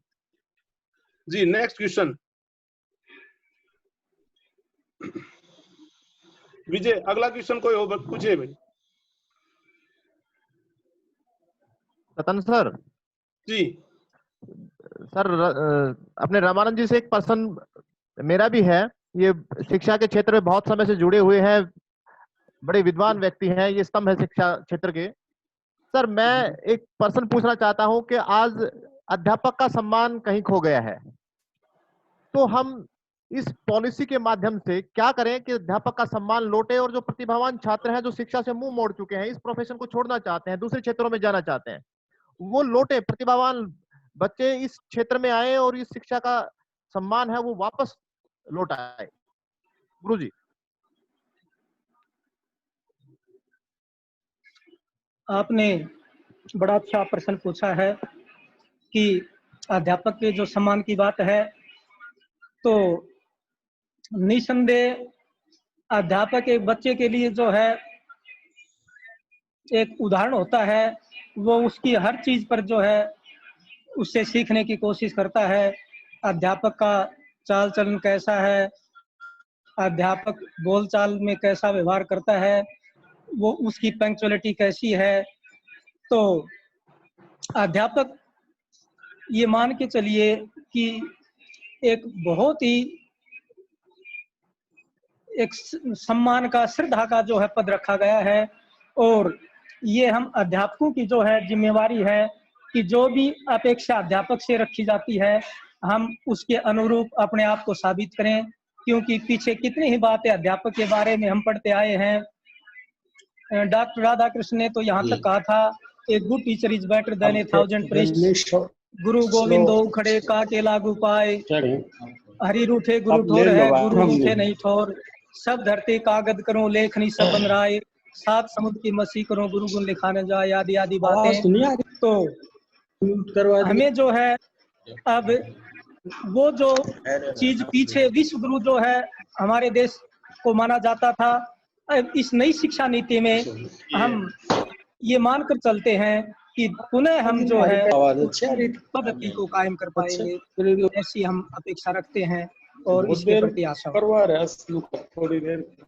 जी सर, धन्यवाद बहुत बहुत सर। आज हमारे डीओ साहब अभी ऑनलाइन हमारे साथ जुड़ गए हैं। मैं डीओ साहब श्री धर्मवीर सिंह जी का पुनः एक बार स्वागत करता हूं। सर मेरी आवाज सुन पा रहे होंगे आप? श्री धर्मवीर सिंह जी, डीओ साहब, आप मेरी आवाज सुन पा रहे होंगे? तो आपका जो स्वागत है जी, आपका इस वेबिनार में स्वागत है और आप अपने इन बच्चों को अपनी शुभकामनाएं दें, अपना संबोधन दें। जी सर।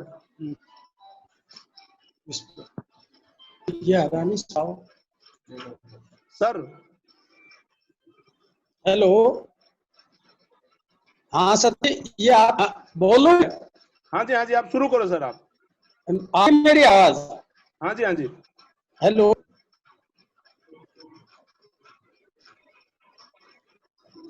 ये जी सर।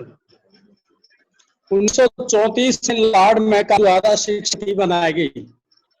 इस बाद में 1986 में पूर्व प्रधानमंत्री राजीव गांधी ने उनकी अध्यक्षता में शिक्षा नीति बनाई।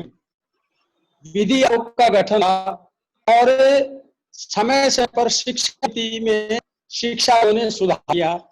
मेरा मानना है कि जो न्यू एजुकेशन पॉलिसी बनी है, शिक्षा की रोशनी जग में भारत हो रोशन।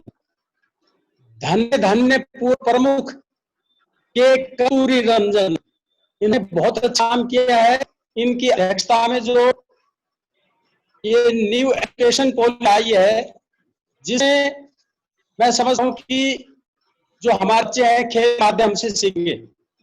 बच्चों को उत्साहित नहीं पड़ेगा, क्योंकि इसमें केवल मात्र जैसे जो प्री एजुकेशन है उसमें बनने का प्रयास किया गया है कि बच्चे की स्किल को हमसे डेवलप करें। पहले केवल मात्र एक पाठ्यक्रम था जिसमें आर्ट्स, क्राफ्ट, म्यूजिक, स्पोर्ट्स आदि होते, लेकिन अब मल्टीपल एग्जिट और एंट्री सिस्टम लाया गया है। बच्चा जितना पढ़ेगा उसे सर्टिफिकेट दिया जाएगा। तो मेरा ऐसा मानना है कि पढ़ाई साथ साथ लाइफ स्किल होगी और तकनीकी शिक्षा होगी, शिक्षा होगी, कानूनी ज्ञान होगा और वैज्ञानिक शोध करेगा। प्राइम स्टेज पर बच्चे को सीखने की प्रक्रिया मिलेगी, क्योंकि पहले जैसे HRD के आधार पर इस मंत्रालय का नाम शिक्षा मंत्रालय रखा गया है।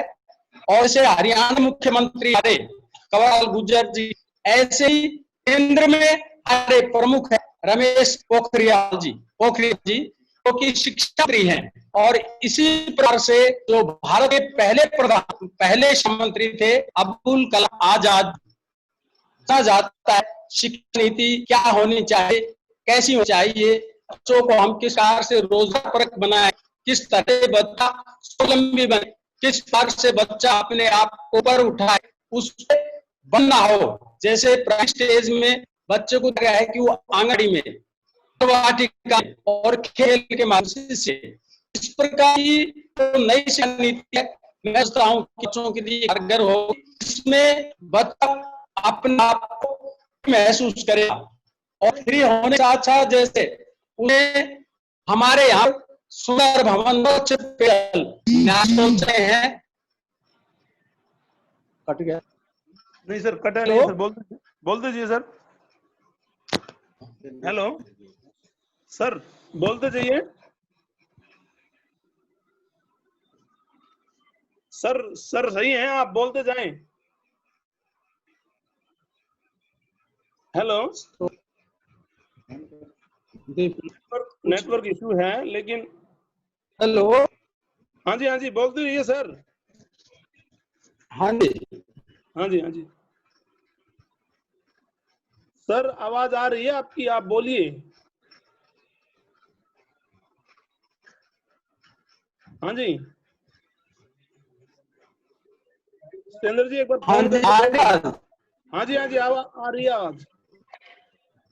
हेलो सर आ रही है आवाज, आप बोलिए।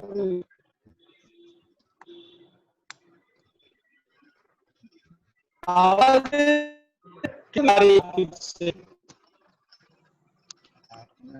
जी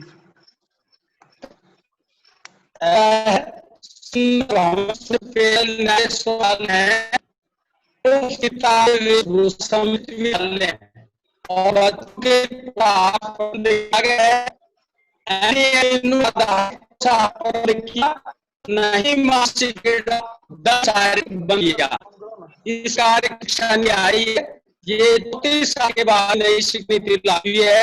ये साधु सर को जो इसके पूर्व पुरुष हैं के टूरिज्म जी पूर्वी को भाई है, आपको भी पूर्वी को भाई नहीं था। ऐसा विषय है जो बच्चों के लिए जैसे कि अपने आप को महसूस ऐसा को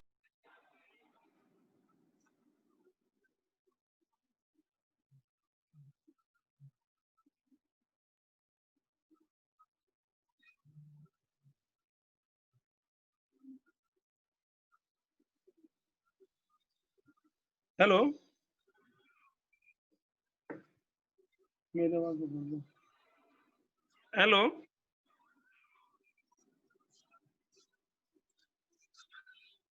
हेलो। हाँ जी बात।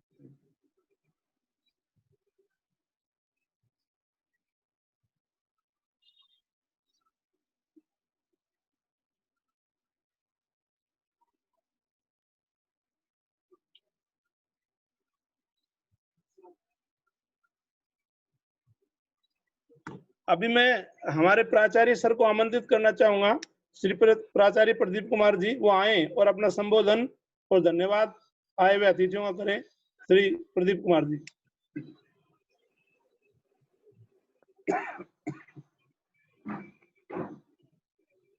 प्रदीप जी।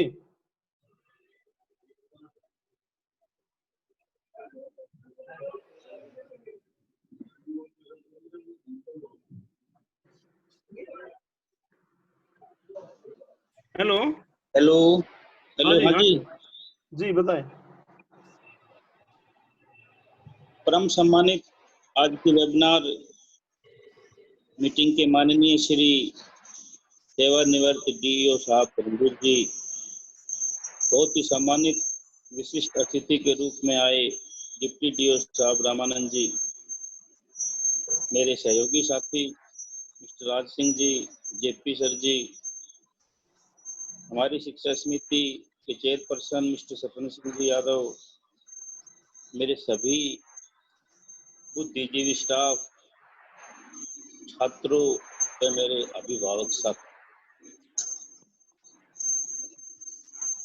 आज इस सभा में बहुत ही बढ़िया बातें, बहुत ही बढ़िया प्रश्न पूछे गए हैं। मैं धर्मवीर जी डीओ साहब के बारे में थोड़ा सा बताना चाहूँगा कि उन्होंने अपने शिक्षा के क्षेत्र में बहुत ही बढ़िया अपने विवेक से, अपनी सूझबूझ से एक लेक्चरर के रूप से लेके और प्राचार्य तक की जो भूमिका निभाई है, और महेंद्रगढ़ डाइट में तो उन्होंने अपना बखूबी प्रयास करके बहुत ही बढ़िया शिक्षा बच्चों को दी है, चाहे वो किसी पेड़ पौधे के रूप में लेके हो, अनुशासित बच्चे के रूप में लेके हो, और बहुत ही बढ़िया विकास के कार्य उन्होंने किए हैं। इसी कड़ी में सेवानिवृत्त डिप्टी डीओ साहब से मैं भली भांति परिपूर्ण ही नहीं सहमत हूं कि उन्होंने अपने विवेक से समाज के एक ऐसे प्रांगण में रह के, जो बहुत दूर शहर से क्षेत्र गांव पड़ता है, और अपने विवेक से समाज के साथियों को तो साथ लेके चले ही चले हैं, लेकिन अपने अध्यापक साथियों को भी अपने विवेक, अपनी बुद्धिमान कीर्ति से अपने अपने स्टाफ के सभी साथियों को जहां भी जिस भी फील्ड में काम किया, मैं कहता हूं बड़ा सराहनीय कार्य है। इनके प्रति ऐसा कोई शब्द ही बाकी है कि इन्होंने जिस कार्य में अपना हाथ डाला है और वहां पे बखूबी से या अपनी सफलता चरम पे की। मैं गुरुजी का दिल से धन्यवाद करना चाहता हूं। बहुत ही बढ़िया उन्होंने हमारे बच्चों के द्वारा संस्था के चेयरमैन मिस्टर सतन सिंह जी यादव के द्वारा पूछे गए प्रश्नों का बहुत ही बढ़िया और सरल तरीके से जवाब दिया है। हमारे बच्चों को बहुत ही बढ़िया तरीके से समझाया है। मेरा भी एक प्रश्न था, जिस प्रकार जेपी सर ने पूछे था, वो ही उसी कड़ी में करो बाकी उसका जवाब हमें मिल गया है। हाँ, बता दो, आज को बता देना। आज में अध्यापक को बहुत ही धूमिल जा रहा है, आ रही, चाहे वो किसी अभिभावक से लेके, चाहे अपने चाहे शहरी माध्यम से लेके, लेकिन इन्होंने उस प्रश्न का जवाब बड़े सुंदर ढंग से दिया है। इसी प्रकार मेरे मित्र सहयोगी मिस्टर राज सिंह जी ने भी और जेपी सर ने भी बहुत ही बढ़िया बढ़िया प्रश्न पूछे हैं और उनका जवाब संतोषजनक दिया। मैं इस सभा में, इस वेबिनार मीटिंग के माध्यम से जितने भी मेरे अभिभावक साथी जुड़े हैं, मैं उनका दिल से धन्यवाद करना चाहूंगा।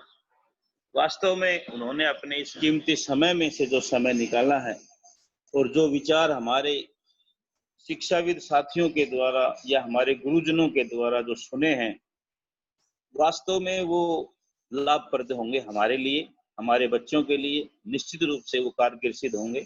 उन्होंने हमें बहुत ही विशिष्ट ढंग से समझाया है और ये वादा भी किया है कि जैसे ही हमारे स्कूल लगते हैं, क्योंकि सर मेरे साथ ही बैठे हैं, डिप्टी डीओ साहब मेरे सामने ही बैठे हैं, कि आज तो हमने इन प्रश्नों का बच्चों तक सही उत्तर पहुंचाने की कोशिश की है, लेकिन जब गवर्नमेंट हमें ये अलाउ करेगी कि स्कूल खोले जाएं, तो मैं एक दिन अपना समय निकाल के और बहुत ही बढ़िया ढंग से प्रेयर के माध्यम से या किसी छोटी अपने कैंपस में मीटिंग के माध्यम से बच्चों को भली भांति समझाने का प्रयत्न करूंगा और समझा के जाऊंगा। तो मैं गुरुजी का इस प्रकार की बातों से दिल की गहराइयों से धन्यवाद करता हूं। मेरे सभी आए साथियों का, अभिभावक साथियों का, मिस्टर जेपी सर का, राज सिंह जी का, सतन जी का दिल से धन्यवाद करता हूं। बहुत ही बढ़िया प्रश्न हमने पूछे हैं और उनका जवाब हमें अच्छे ढंग से मिला और हमें उम्मीद है कि इस प्रकार हमें समय समय पे हमारे गुरुजी हमें और भी अच्छे प्रयासों से हमें हमारा कोई भी किसी प्रकार की अगर हमें परेशानी होगी तो वो हमें उसमें सुलझाने की कोशिश ही नहीं कि हमारा पूरा प्रयास करेंगे ताकि हमारा और हमारे बच्चों का सर्वांगीण विकास हो सके। तो मैं एक बार फिर भगवान से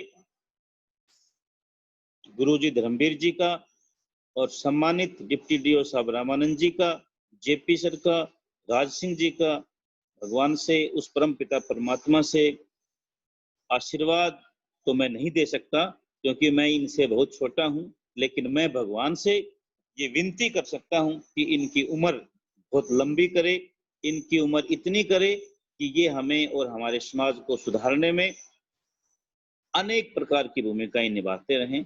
इसी के साथ दिल से बहुत बहुत धन्यवाद आप सभी का। जय हिंद, जय भारत। बहुत बहुत धन्यवाद प्राचार्य सर, आपने बहुत ही मधुर तरीके से अपने आए हुए मेहमानों को धन्यवाद किया। मैं आए हुए सभी अभिभावकगण, प्यारे बच्चों, मैं मानता हूं कि समय की नजाकता को समझते हुए आपके बहुत से क्वेश्चंस रह गए होंगे, लेकिन मैं ये कहना चाहूंगा किसी बच्चे का कोई भी क्वेश्चन बकाया है तो वो व्हाट्सएप पे भेज दें। हमने पहले भी रिक्वेस्ट की थी और अभी भी मैं भी कर रहा हूं कि आपके प्रश्न का लिखित रूप में उत्तर आप लोगों को दिया जाएगा। इसलिए किसी बच्चे का कोई प्रश्न नहीं पूछा गया हो जिसने हैंड्स रेज करने के बावजूद भी उसका नंबर नहीं आ पाया हो तो कोई बात नहीं है, उसको किसी प्रकार से निरुत्साहित होने की आवश्यकता नहीं है। वो व्हाट्सएप के माध्यम से प्राचार्य सर या आपके कोऑर्डिनेटर सर सतेंद्र जी, मेरे नंबर पर आप अपना प्रश्न भेजें, आपको लिखित रूप में आपका उत्तर मिलेगा। आज आप आए, आपने बहुत अच्छे अच्छे व्यक्तियों द्वारा आपके प्रश्नों का समाधान खोजा और आने वाले समय में आप उनसे सीख करके आगे बढ़ने का प्रयास करेंगे। मेरे आए हुए सभी अभिभावकों से यह भी कहना चाहूंगा कि वो छोटे बच्चों को भी किसी प्रकार से ना कम ना आके छोटे बच्चों की शिक्षा के ऊपर भी जोर दें। विद्यालय उनके लिए, अभिभावकों के लिए सुबह 9 बजे से लेकर और 3-4 बजे तक ओपन रहता है। कोई भी प्रश्न है, कोई भी उनकी कोई प्रॉब्लम्स है, उसके लिए वो आ सकते हैं। और मैं इतना भी रिक्वेस्ट करना चाहूंगा कि अभी प्रश्न पूछा गया था कि टीचर्स का सम्मान, टीचर्स के सम्मान के बारे में एक बात कहना चाहूंगा कि इस कोरोना के समय में टीचर्स के सम्मान को निश्चित रूप से प्राइवेट स्कूल टीचर्स को एक ठेस पहुंची है। तो मैं आपसे रिक्वेस्ट करना चाहूंगा कि आप वो ठेस ना पहुंचाएं, उनकी आवश्यकताओं को मद्देनजर रखते हुए जो आपकी फीस है उस फीस को समय पर जमा करवाएं ताकि और भी कार्य को बेहतर तरीके से करवाया जा सके। पुनः आप सभी आए, सभी ने बहुत अच्छे तरीके से अपनी बातों को सुना, आप सभी का बहुत बहुत धन्यवाद। और हमारे डीओ साहब जो है ना, किसी कारणवश, क्योंकि वो इन चीजों में बड़ी रुचि रखते हैं, मुझे इस बात का बहुत अच्छे तरीके से मालूम है। जब हम नांगलनाथ होते थे तो वो हमारे पास कई बार आए और उन्होंने इस प्रकार के कार्यों को बहुत अच्छे तरीके से करवाने का प्रयास किया। वो आज ठीक प्रकार से इंटरनेट के कनेक्शन की वजह से या नेट की प्रॉब्लम की वजह से आपको नहीं बता पाए। फिर मौका मिलेगा तो एक दिन हम उनको बुला करके, सबको बुला करके आपके सामने उनके उद्बोधन अवश्य कराएंगे। बहुत बहुत धन्यवाद सभी का। जय हिंद, जय भारत। सतेंद्र सर।